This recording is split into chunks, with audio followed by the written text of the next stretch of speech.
There we go. Okay, people. Hello, Phil. Hey, It's 11 o'clock. I've just started to record. I just heard from Mary on the forum that, do you know that Mary in Arkansas, that her entire house, her entire neighborhood was devastated by that tornado, oh no. Arkansas, and half of her neighbors' houses were completely demolished.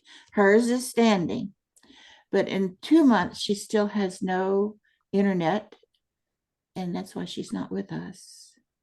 Yeah. And she only got electricity after about 2 weeks. So it's been rough for them. Yeah, there are some bad people in bad shape out there. Yes. Okay.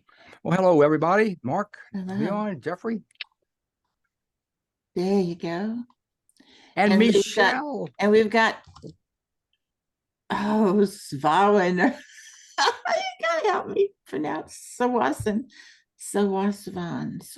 Does anybody remember that from last month? How to pronounce this? That's like 3 months ago, I guess. Oh, no worries. Oh, no worries. Just tell us how to do it so we can try to do it right. Sowas von. So was fun, 3 syllables, so was fun.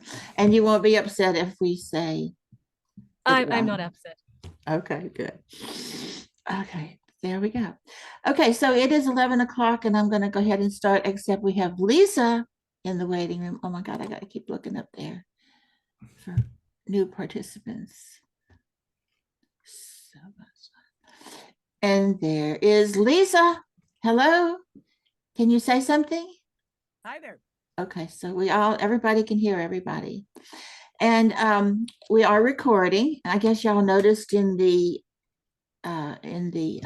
announcement forum that it says in red letters that we're going to be recording this. And I'm going to put that in everyone now, just so everybody knows.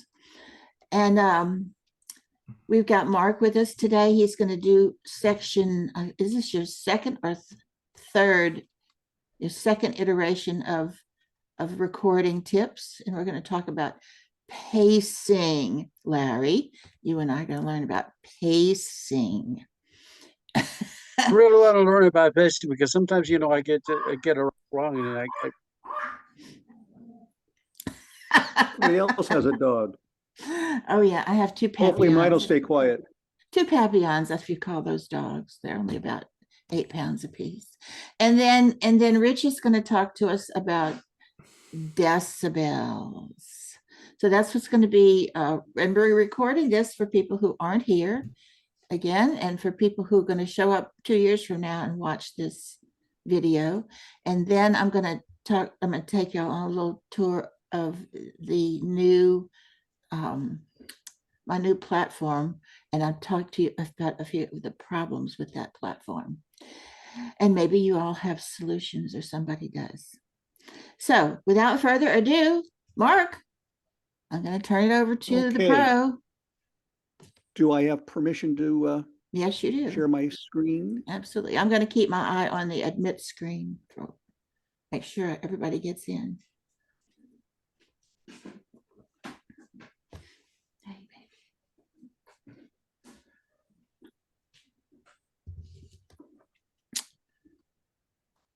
And I'm going to put on my glasses too. Okay. So the tip today is on pace.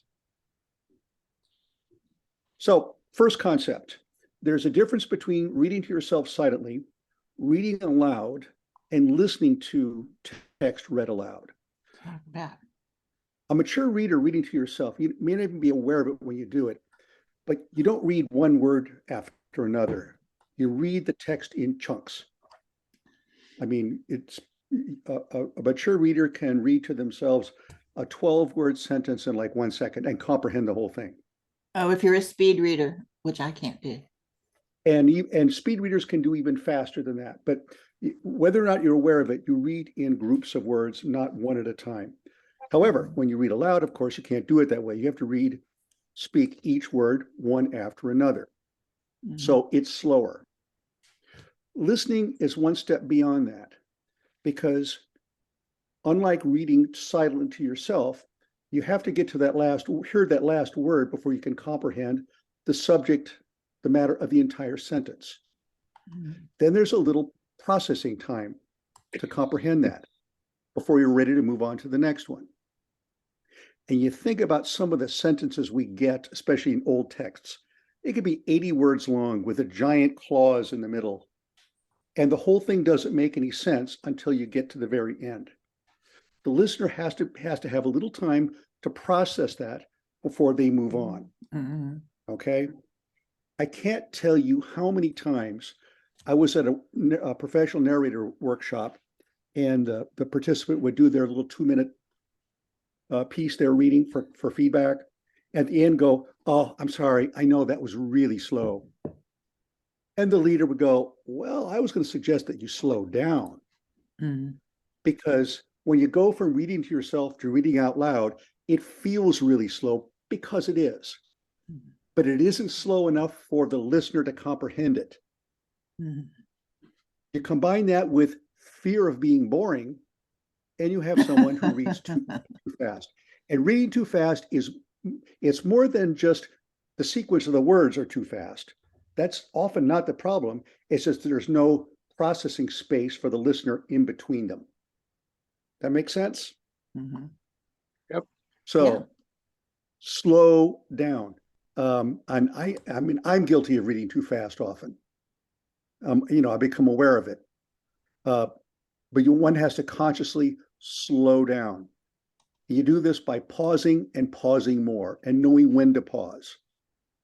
It's the space around the text, not the speed of the words themselves. A normal speaking rate, I think everybody knows, is about 150 words per minute. Okay, but the spaces in between those don't have to be very big or too small to make that feel too fast. If too fast is more often running sentences together one after another, not that the sentence itself was said too quickly. So the key is pausing between sentences. A sentence is a thought. And we're not talking lots of time often, but at least a couple of beats to let the listener process that before moving on.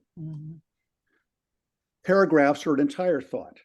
There's a subject, there's a topic, there's a conclusion. There's several sentences that need to be processed mentally together to make sense out of that whole paragraph. That requires a little more space. Between dialogue and also between scenes. Often on a page, there's a shift, time, the next morning, 3 hours later. There are two parallel things going on where the physical location of the scene switches. Additional space in a pause between those signals the listener that there's a shift here.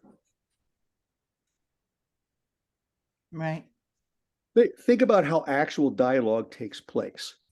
We have person one and person two. Person one makes a statement.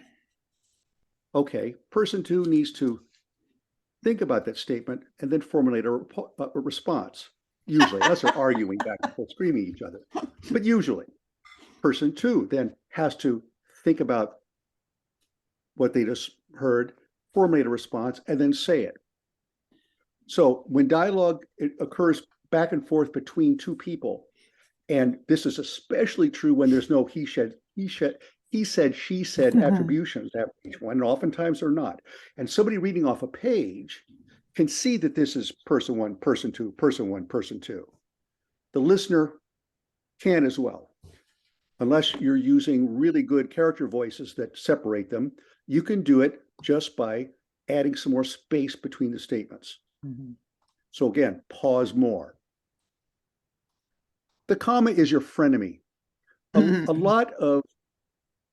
We are taught in school from very early that a comma means to pause. Actually, a lot of commas occur in text because it's just English tradition. It's formatted for the page. It's not meant to actually be spoken that way. Sometimes you pause where there is no comma, and sometimes you ignore the comma and go straight through it. And the narrator is going to have to know when to do this and not to do it. There's no formula. You have to understand what you're saying to know whether you should pause and whether you shouldn't. A simple example is, no, sir. There's a comma in there. That's the tradition we put on the printed page. You would never hear someone say, no, sir. It's no, sir. Sometimes it's the correct way to speak it is to go straight through it. Sometimes there's a fragment of a sentence where to make sense of it, you really do need to pause where there is no comma. This is kind of ties into something I'll talk about down the road, which is playing the subtext. But it's important to know, to understand the sentence, to know where to pause, because it's not necessarily where the commas are or aren't. Old texts are often over punctuated.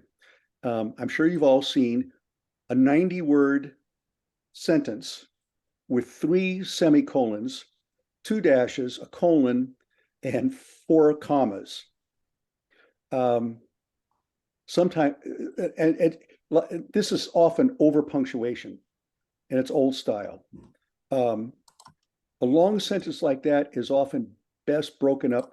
Sometimes those semicolons should be treated as a period, just treated as a sentence standalone. Sometimes it's a comma, and sometimes, like a comma, you should speak straight through it to get to transmit the sense of that sentence, as opposed to just the punctuation of the sentence, which again, that's for the printed page. It's not for a speaker. Here's something, a real tip, which is to use actual physical gestures when narrating to help your timing. I like that. Okay, this is an actual text. And as you look at this could be deadly, trying to read this, and this is all one sentence. Especially if you do what I cautioned about last time, which is dropping the, using the down inflection after every clause. So at noon, they drove into the first farmyard, a private village, a white house with no porches save a low and quiet, dirty stoop at the back, a crimson barn with white trimmings, a glazed brick silo, an ex-carriage shed. Okay, that can be deadly. Oh, this is one sentence? Oh, geez. That's all one sentence. Okay, but treat it this way. I'm just going to point at this stuff as I observe it. At noon, they drove into their first farmyard, a private village, a white house with no porches, save a low, quiet, white, dirty stoop at the back, a crimson barn with white trimmings, a glazed brick silo, an ex-carriage shed, now the garage of a Ford, an unpainted cow stable, a chicken house, a pig pen, a corn crib, a granary, the galvanized iron skeleton tower of a windmill. So you can actually use physical gestures to insert realistic pauses between phrases like this to make it just help the listener visualize what you're actually reading. To make each one of those a separate picture, just do this. You'll be surprised how well that would work. So And that's it on pace. Questions? just if you go back, it just seemed something struck me. If you go back one slide. Oh, back one? Yeah. So to me, it's like every one of those phrases, if you're a painter with a paintbrush, each one is adding an element to the painting. And then when you get to a chicken house, a pig pen, a corn crib, a granary, you don't really have, you can kind of go through those kind of fast. To me, those 4 kind of stick together as like one picture, because you're basically what you're saying is this place has got a lot of elements, rather than having to say a corn crib and then pause and wait for people to picture a corn crib. You can just start rat-a-tat throwing them in there because it's like got a lot of stuff in here, Yeah, and I think I think I read it that way. You did, but I'm just saying that Yeah. it stuck out to me that it was read a little differently for reason than the rest of it. I like that. Other It's tricky questions? because it's a list, but not everything that's a comma is a separate item in the list. The private village is a description of the farmyard, and the now the garage of a fraud is description of the ex-carriage shed. Right, exactly. So yeah, I Yeah, like that. I like that. That good makes good sense. Mhm. And then when you get to the galvanized iron skeleton tower of a windmill, to me, it took me a long time to process that, to get that picture on the screen. Whereas the chicken house, pig pen, a corn crib, and a granary all seem like it just all cohered together. That's right. And that's another reason why once you get to the end of a sentence like this, you need a pause at the end of that as well. Yeah. So that the person goes, oh yeah, now I see it's a windmill and it's got the sticks up and it's got a thing at the top, because that's a complex little thing to Yeah. envision. And a skeleton tower, my first thought was, oh, this is going to be a haunted a haunted village, it's a skeleton, it's a buzzword. But then when you see that it's galvanized iron tower, then you can see, you can clearly see through the tower. It's sort of like, just a skeleton. Made more sense to me. I get stuck on words. I noticed with my proof listening that some of the when people say a word wrong, sometimes it doesn't misdirect, but sometimes it does. And when it does, I point it out because I'm sensitive to misdirected words, power words. To me, the skeleton is like a power word. It's just it's a heavy weighted word. It means a lot of things. I think sometimes the punctuation, rather like a comma, rather than being a sign to pause with a gap, can be conveyed by inflection and tone, Mm-hmm. which you True. did in your reading.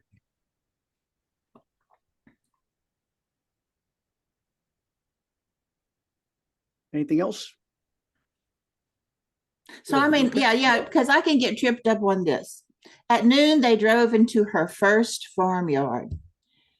The word first, for example, my brain gets trips out on that. I'm like, well, is there going to be another farmyard? Is this just the first of many farmyards? To me, at noon, they drove into her first farmyard. Are there Yeah, more well, farmyards on so this for village? Yeah, so for context, the setup is, this is a city woman who has married a guy in the country. So this is the first time she's actually seen a farm. Seen a farmyard. Yeah. Okay. So I would have had that context, but that's how my brain works when I read stuff. It's like the words mean something to me. I feel like the author put that there for a reason. And so I go, what does he mean by first? So you gave it context. Okay. Anything else? About this or about pacing? Oh, On pacing? On pacing, yes. Okay. The obviously slow down. That's just what your first thing is. It's the criteria. I think that you're to keep in mind is when I listen to it again. Of course, I do editing after, but when I listen to it again, the criteria should be. The trouble is, I know the story or the paragraph already, whereas I'm reading for people who haven't heard this paragraph yet.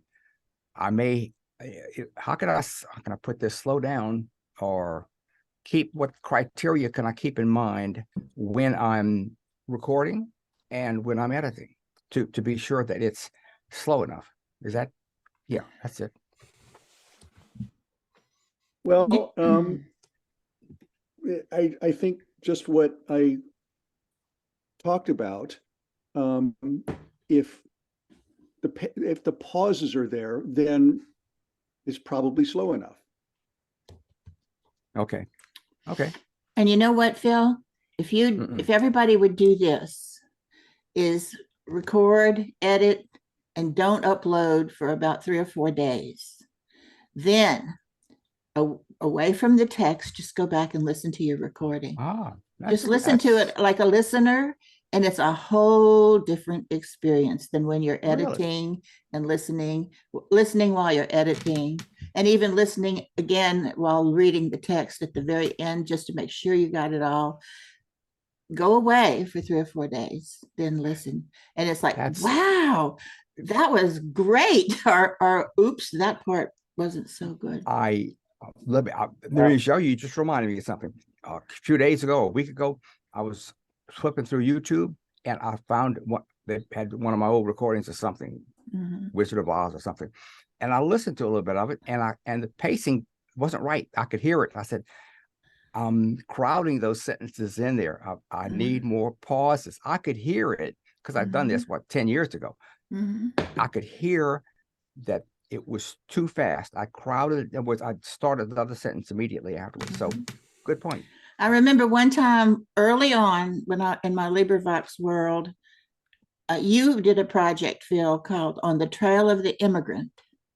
It was one of your group projects. And I really got into that project and ended up taking about half of the things, including the first several. And I love that author and I love that project. So about once every 2 or 3 years, I listen back to it because it's a great story about immigration.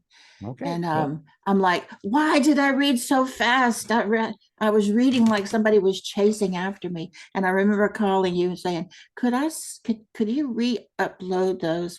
Just let me slow down the pace. And I think you were the one that told me, too late. You said I could do it, but it's too late. It's already out there everywhere.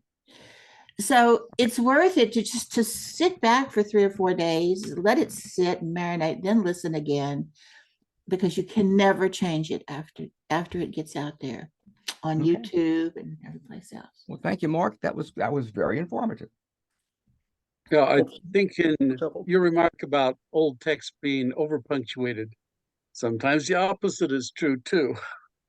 You get these complex sentences with hardly any punctuation at all.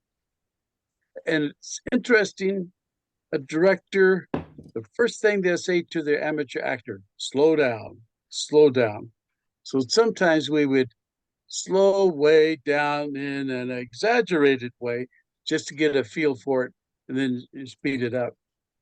And another, probably a separate topic, but pacing and phrasing in reading poetry is a whole nother thing. I just a lot of poetry, and people say they've got to stop at the end of every line. It's just, or they've got to have a sing-song pattern. It's terrible sometimes. But they're good poetry readers out there. That would be I'm going to write that down as a topic for another thing: pacing in poetry. Okay, we'll have that. We'll discuss that sometime. Anything else? Proceed. Okay, thank you. Oh, but you're not done with us, are you? That's it. That's it? Did we stop you? No, that's it. That's it. It's a wrap. Okay, now maybe I can see if I have it. Trying to keep them short and sweet. That was wonderful. That was really, really good. And I'll make sure that when I do when I do the video, I'll put that in the description. I'm going to put that in the description. We'll talk about that in a few minutes. Anybody else want to talk about pacing before I tap Rich on the shoulder and get him to tell us what decibels are, please? Okay, are we ready? I'm ready. Okay. I'm my ready. suggestion was, what is a dB? What is a decibel? And why should we care? And Phil wanted to know why it's lowercase d, uppercase B. Right. So I'll throw that in as well. It all starts with the phone company. About 100 years ago, they started worrying about how loud the phone was, especially when you start doing long distance telephone calls. And you have and somebody in one central office saying, well, I think this volume is fine. And somebody in another office says, well, it's too loud, it's too quiet. So what they needed was some sort of absolute numbers that they could all agree on, rather than like, oh, it sounds fine to me. So in 1924, the phone company came up with something called the transmission unit, which was related to how much quieter a signal gets when you run it through a mile of phone cable. And by 1928, they had sort of redefined that to the bell, which is named after Alexander Graham Bell. They dropped the second L off Bell, and they kept the capital B. No. So, but that was too big a unit. The bell was a ratio, a difference. So a difference of one bell was a 10-fold change in power. So plus one bell would be 10 times as much power in the phone line. Minus one bell would be 1/10 the power in the phone line. And that was too coarse a measurement, so they decided to take 1/10 of it. And everybody decided that That's where the Dessa came in. Dessa is 1/10 of a bell. So if you look at a VU meter, VU stands for volume unit, unless you're working for the BBC, in which case it stands for virtually useless. Minus 10, way over here from 0, which is where it turns red. Minus 10 is way over here. That's 1/10 the power. And why should we care? We want, when there's a group project, you listen to a chapter, and then the next chapter comes along. And if it's 10 dB louder, you're going to be diving for the volume control and ripping headphones off your ears or whatever. If it's too quiet, you're going to miss the first sentence before you turn up the volume. Right. So LibriVox has a standard plus or minus 3 dB. Wait, no, 86 to 92. Okay, what are these absolute numbers we have on Audacity? Let me share my screen here. 86 to 92. Okay. Like 6-point difference. We have this chart from Wikipedia showing like a range of plus 100 decibels to minus 100, and the ratio is 10 million to 1/10 millionth. So, and our ears respond that way. Our ears are not linear. So if you hear something that's 10 dB louder, it's not 10 times as loud to our ears. But wow, let's see here. Audacity has the meters up here. Can you see my cursor? Yes. Okay, good. So 10 dB is going to be about there. Oh, my Audacity doesn't show that. You can change that depending on, if you go into preferences. Oh yeah, that's a view thing, right? I think that's what view thing. And I was already setting this up, so meter decibel range, and you can make it very small. Really? So there, the spacing is further apart. I'm talking, I'm busy. And what I have here is as a sine wave. I'm a little lost now. So if I play this silently,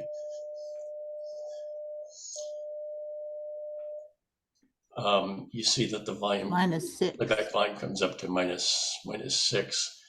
And I said that 10 dB is a 10-fold change in power, and it just happens to work out. We're talking ratios that 3 dB is a 2-fold change in power and 6 dB is a twofold change in the size of the signal. So, but most of what we're recording is not tones, sine waves like that, but it's some complicated waveform like this. And if you zoom in, so I'm going to do control and my scroll wheel, and go over here. Okay. Where did that go to?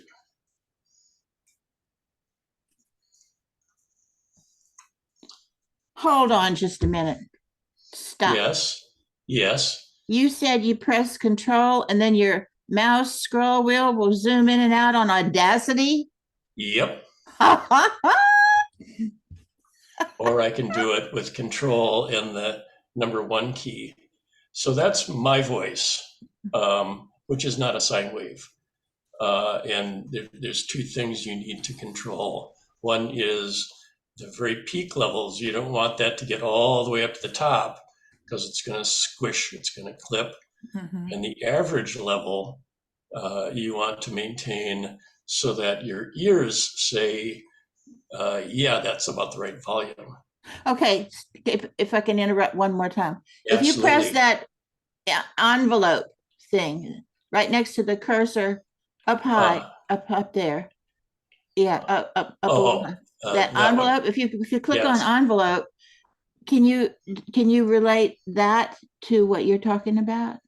I don't know what the envelope does, but I use it all the time to make sure that I'm within the envelope, but I don't know why. Well, that is giving you a gain. That is actually the same as this control right here. Oh no, it isn't. But it has the same effect. So you can change the gain of a track with the gain slider, or you can change the get it back to 0. Oh, there we go. Or you can change it by just grabbing this and. Okay, you want to be sure you get out of that envelope because that's dangerous. Oh yeah. So mess everything up. Let me back up there. So in the sine wave, let's go back to the sine wave. The peak is reaching half the voltage. That's the maximum that Audacity can record, plus and minus. If I do an amplify, and I say 3 dB, it's going to say, you can't do that. Can't do it. You can't do that. Why Let it do that. Why won't it let you do that? That's a good question. Should have. Oh, I know why. Because I have another louder thing there. So if I select a section, hit 0 to make it 0 crossing, and now I say built-in amplify, and I could say 6 dB. Amplify by 6. It will. Not by 6, but by 6 dB. Amplifying by 6 dB is 2 times the signal excursion. So it goes almost very up to the top and almost all the way down to the bottom. And then you have to click allow clipping or something somewhere. I did, because what I have is I had another section with a louder tone. Yeah. And it wasn't allowing it wasn't allowing me to do it on the whole track because this was already loud enough that that part would clip. Okay, before you go on any further, one of the problems I have with proof listening, especially with new people, and you they don't know Audacity very well, and you try to give them guidance how to use Audacity, and you find out that they downloaded Audacity and haven't changed any settings. But I've got settings changed all kinds of ways, so I can't even see what they see anymore. Yeah, and that's a bit of a problem, because I'm like, you just do this and then you hit that, and they're like, well, I don't see that. I don't find it there. And I'm like, so what I want to do is get a copy of Audacity somewhere else that doesn't overwrite my copy of Audacity. Like, I want to get like the latest, newest Audacity so I can tell what they see. which is not what I see. Yeah. Is there a way to do that, to get Audacity on my machine that doesn't overwrite the Audacity that I have, like a second Audacity? Do y'all know You about either that? need a different computer or you need a virtual computer. So like, could I just download it to like a stick, a thumb drive or something? Sure, Or I give it could a try. sync- So Huh? Give it a try. I mean, why not? Yeah. Okay. Maybe even a different folder.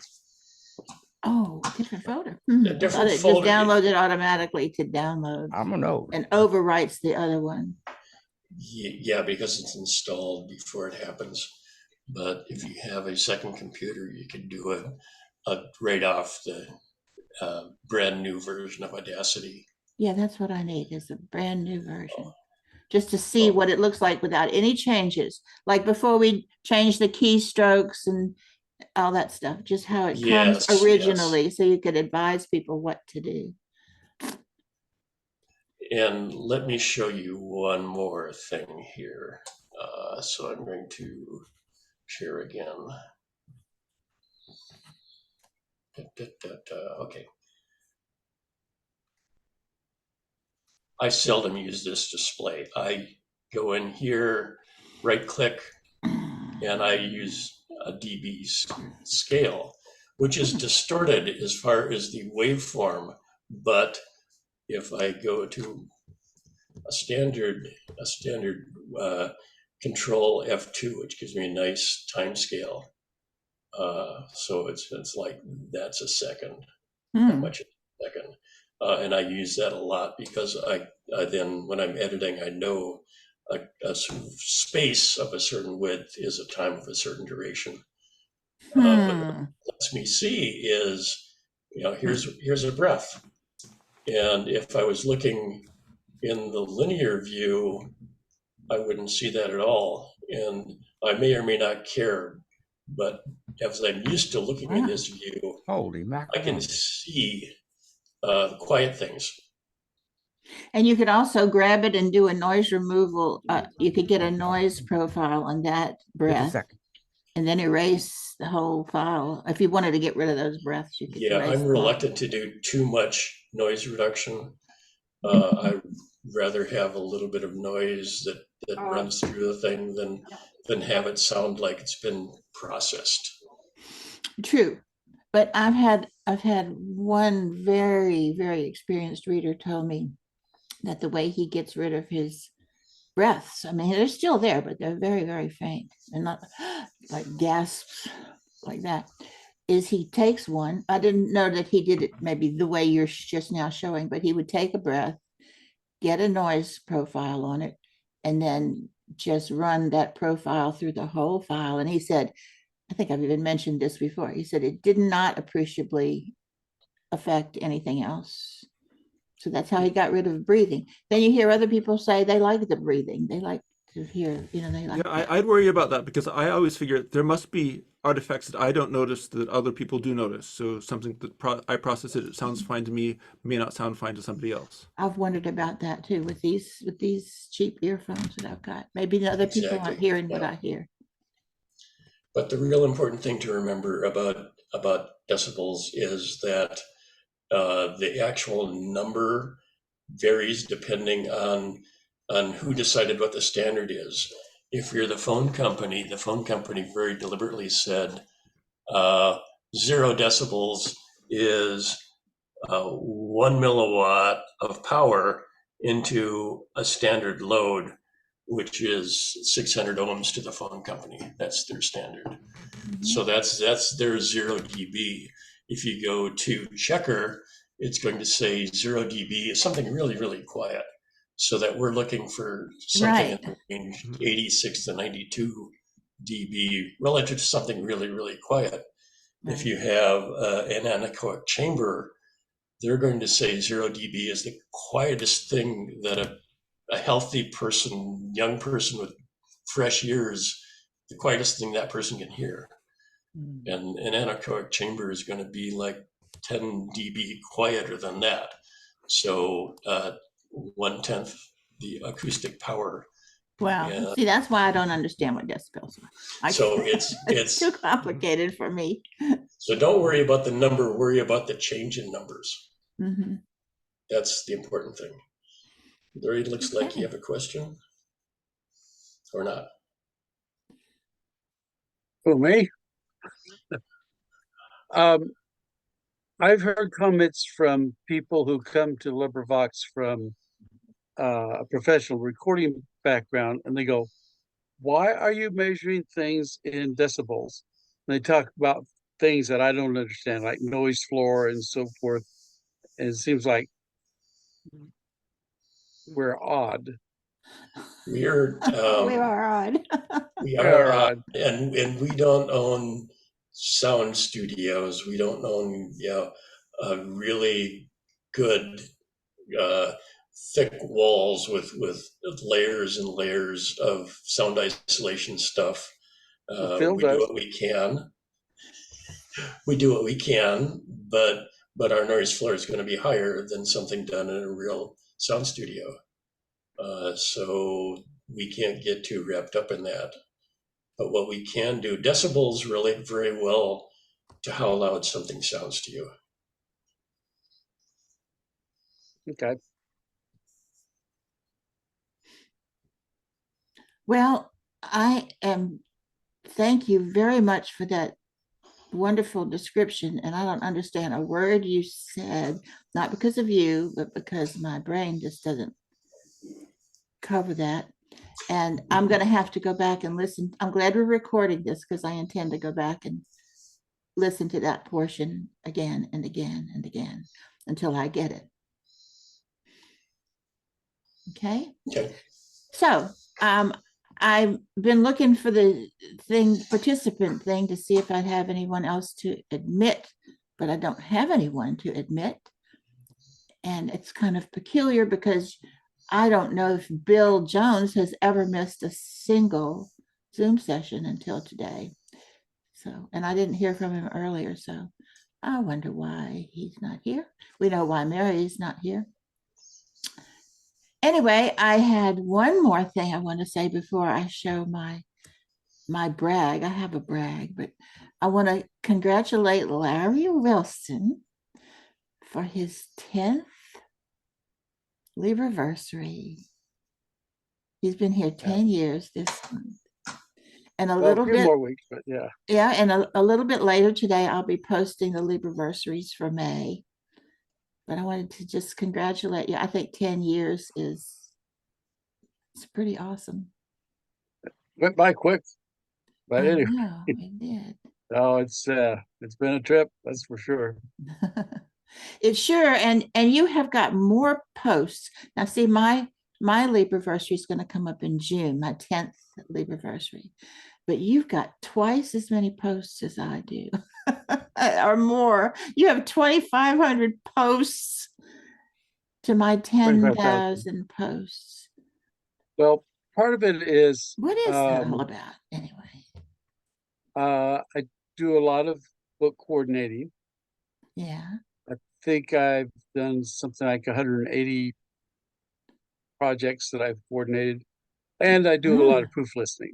You do. Probably proof listened about 400 projects. So yeah. you post Lots a lot of lots notes. yeah, you post a lot of notes. That's all. So one of the things about DPLing, when I BC a project, I always DPL my own project because, of course, I'm interested in reading that book, and I want to know about that, what that author says. So I've always DPL'd. There's only one time that I haven't DPL'd my own project, and I got a DPL, and she was a wonderful DPLer. But a reader would post their project, and I'd just jump in and DPL it. I forgot I wasn't a DPL. I did that several times. I just could not break the habit of DPLing my own stuff. And it created a little bit of a rift. She was like, well, okay, well, if you want to be the DPL, go ahead. I quit. I'm like, I'm sorry. I'm so sorry. But I just couldn't get the hang of letting somebody else DPL my project. I do go back to the first post sometimes and see, it's like, am I a DPL on this or not? Am I DPL or not? So anyway, that's That's my little DPL story of the day.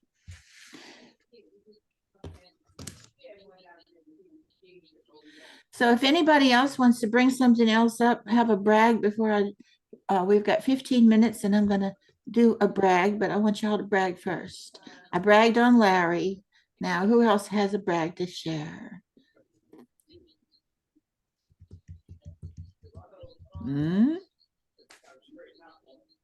Lisa, what have you been up to?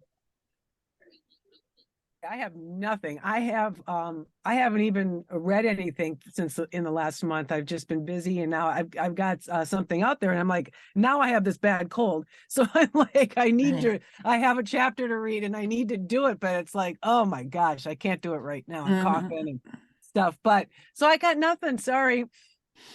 Okay, Jeffrey, what have you been up to?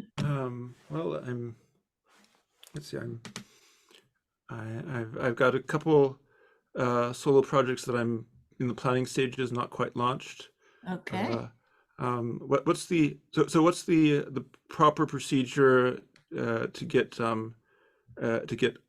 new authors or languages or stuff like that added to the drop down in preparation for my launching the project? What's the procedure for getting what? A new author? A new author, yeah. You just when you in the drop, you just have to look it up the first time and you put the information in yourself, and then the next time somebody comes along with that author, they put in the last name or something and it automatically pops up. Larry? There's a glitch in that. You're talking about in the I- template generator? Yeah. Okay. So I did one. It was a new author, and I would get an error message every time. So I went back to some of the forums and found out that is an issue. So if it's an author that's not in the database, your best thing is to PM an admin and have them add it. Then it'll pop up in the template. Okay. But if it's new, it won't go through at all. Okay. So before I knew exactly what to do, I put in the authors various, and then I had to manually do everything, which is a bit of a pain. So the author's not in the database, PM an admin and have them add it. Okay. I've never had that issue, so. I hadn't either, but apparently it's a thing now. Yeah, maybe only since the update of the system last December. Right. Yeah, maybe. That created several issues. I found out that, and that we're talking about this on another forum, but more than one of us is having trouble with the template generator, and we basically, it has asterisk. The template generator has a few things that are asterisked that are essential, and then you have a bunch of things that are not essential. So I was advised only fill out what's absolutely essential and fill out the rest later. Okay, that helps. And then if you have multiple authors, don't type in the word various. Start it and look, and always click what's on the drop down. Always use the drop down menu rather than type originals if you can possibly do that. And I found out I have 3 browsers on my computer. I have Edge, and I have Brave, and I found that template didn't work on either of those. So I went and downloaded Chrome, and I found that it works on Chrome. The template generator worked better on Chrome. Don't ask me why. And since then, I've been able to do it on Edge with no problem, but it's definitely squirrely. Okay. I didn't mute myself. I'm sorry. Jeff, Phil, we're doing brags. What kind of brags you got? We're doing brags. Brags. Oh well, I want to brag about my book. I'm recording Edgar Rice Burroughs. My very first time I'm recording any of his books. I don't care too much for it now that I've actually delved into it. It's called Pirates of Venus. It's oh God. Anyway, so I'm proud of myself that I'm slugging through this. It is really, I mean, Slugging through. it is. I mean, gee whiz, the swashbuckling, the ladies. Oh, gee, I'm Be sorry. sure and use your gestures. I'm going to use my, but I'm proud of the fact that I'm actually going through it. I'm going to finish it this month. So I'm proud of that. Yeah. Oh, by the way, I'm sorry I had Okay. to leave. My wife had a problem. It's all right. Thank you for muting yourself. It did very well. It worked Was out. I mute? I hope I was. I didn't mute you. Somebody Okay. must have. So I'm finished bragging. That's it. I'm proud of myself. Yeah. Okay, so I bragged on Larry, but now you can brag on yourself. Go ahead. What you got? Oh, nothing new, but I remember when I, with some temerity, did my first book coordinating job.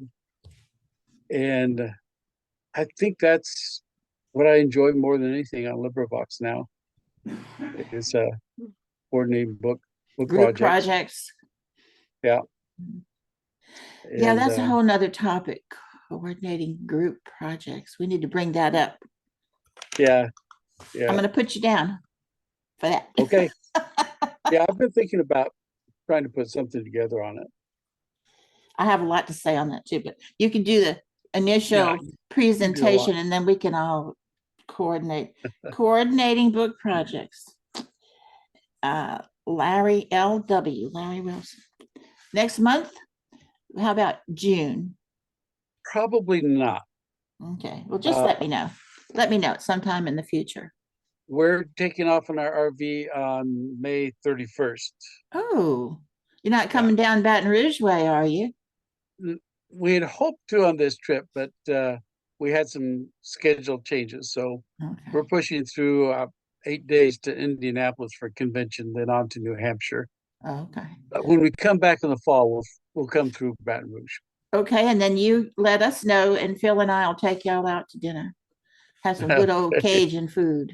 Okay. Okay. Yeah. All right. So look, I want to share. If y'all done, I want to share my latest achievement. Which I'm going to share a screen. Okay. Share screen. Y'all know that I've been struggling with this setting up. Phil, you know that I've been struggling with. I'm trying to set up a YouTube platform just to house our first Monday's Zoom chat sessions. Yes. And I'm working my way through it. You know, technology is a challenge for me, but I am working my way through it. But there's one particular issue that I can't believe YouTube hasn't resolved yet. It's crazy. I'm going to hit share screen like this.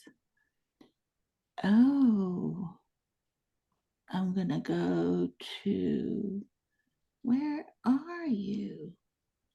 You know, You always get so many options there, don't you? I'm telling you. Here. Okay. No, seriously, I know that I had this open. I hate this. I hate this. I hate this. Screen. No, I mean, I have it open. Show all windows. That's what I need to do. I'm so sorry. See you, Larry. Zoom discussion. Hey, Larry. Pardon me. I'm going to share this Zoom discussion thread.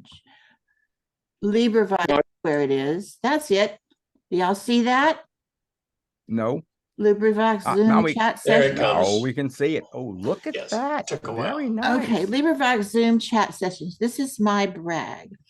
And this is where I intend to put all of our first Mondays, after which I would like to try to import the previous ones. Before we started first Mondays, I would like to import the other ones so we can, the ones that Phil has hosted, and get them all on here, and the one that other people have hosted, and get them all on here. So I've managed to get, like the next one, see, I've got them all named a uniform name. Okay, so it starts with 223 April, and 2/23 March. And the next one will be 2/23/05.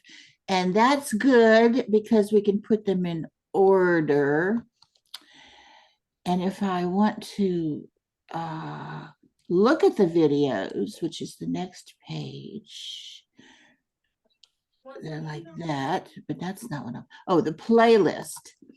You can create a playlist, which I created this playlist. And if I click on that, it just, no, I don't want to play it, silly goose. It's not what I want to do.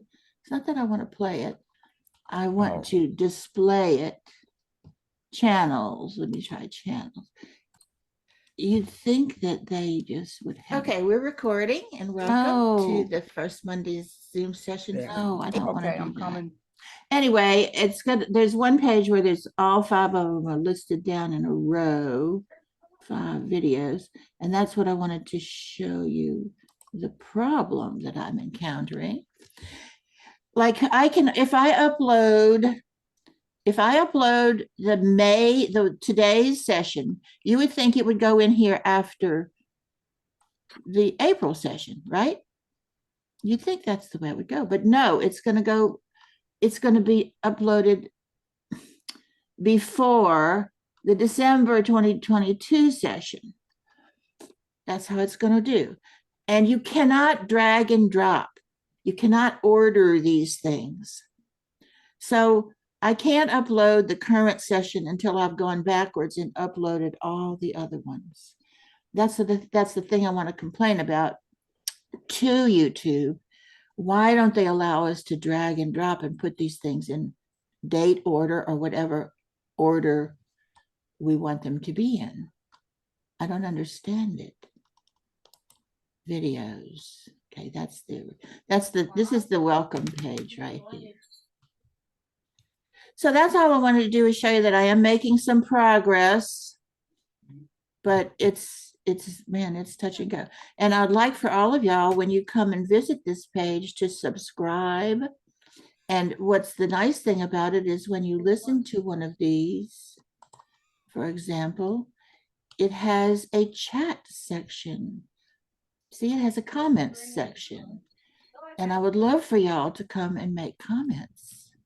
You know, Michele.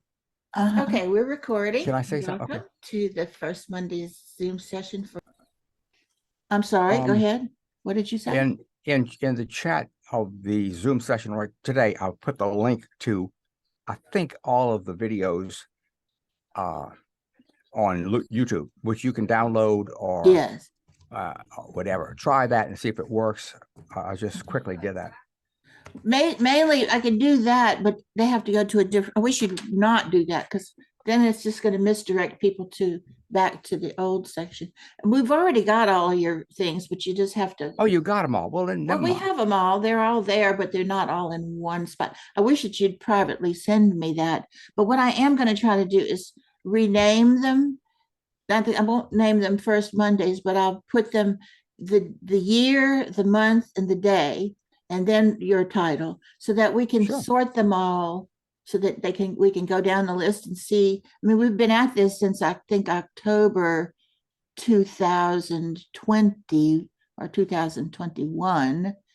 So we've been at this a good while, and it's just taking a lot for it to, to cohere. So I'm going to stop sharing now, but I just want to call your attention to the comments section, and I will avidly read every comment as long as it's good. Well, I think that's wonderful, Michele. Great. Okay, I'm put this stuff in one, and you've learned a lot about YouTube, I'm sure. I've learned that it's really not as straightforward as it's cracked up to be. You would really think, of all things, that they would have a better editing. They let you cut off, like if you have an extraneous opening, like you start recording 5 minutes before the session, they let you clip that out. And there is a way where they allow you to label, like when does Mark's session begin and end, and when does the talk about decibels begin? So later on, people can go back and home in on just what they're Yes. interested in. That's good. I haven't learned how to do it, but I want to. And the main thing is they don't let you put in order. You know, they don't let you order things. It's so primitive compared to their popularity, and you know, There must be some way. there should be some way. Yeah. So that's my brag, and hopefully there'll be further advancements on that, but I'm putting effort into it as best I can. Okay, Okay. way to go. So that's it, and we're at the 12 o'clock. What do you call that? What my dad used to say, when the sun goes over the yard arm, or my dad was a sailor. When the sun man, crosses over the noon yard is- arm, it's I time to thought go. it was 5 o'clock. Well, that's Yeah. okay. It's time to have a margarita. No. Do y'all know what I'm talking about? The yard arm? Does anybody sail? Well, My What is grandma I am used to from say the it. garden. Huh? My grandma used to say it. What? The sun over the yard arm. When the sun comes over the Yeah. yard arm. I don't know Yeah. what that means. All right, gang. It's been fun. It's been a pleasure. I appreciate everything y'all do and everything every day that y'all do. Okay? Yes, Take care. everybody. Good luck. Okay. Bye Hi, bye, Lisa. Rich. Hey, thanks, See you Michelle. later. Bye bye. Bye, Jeffrey. Bye. Okay. All right. End.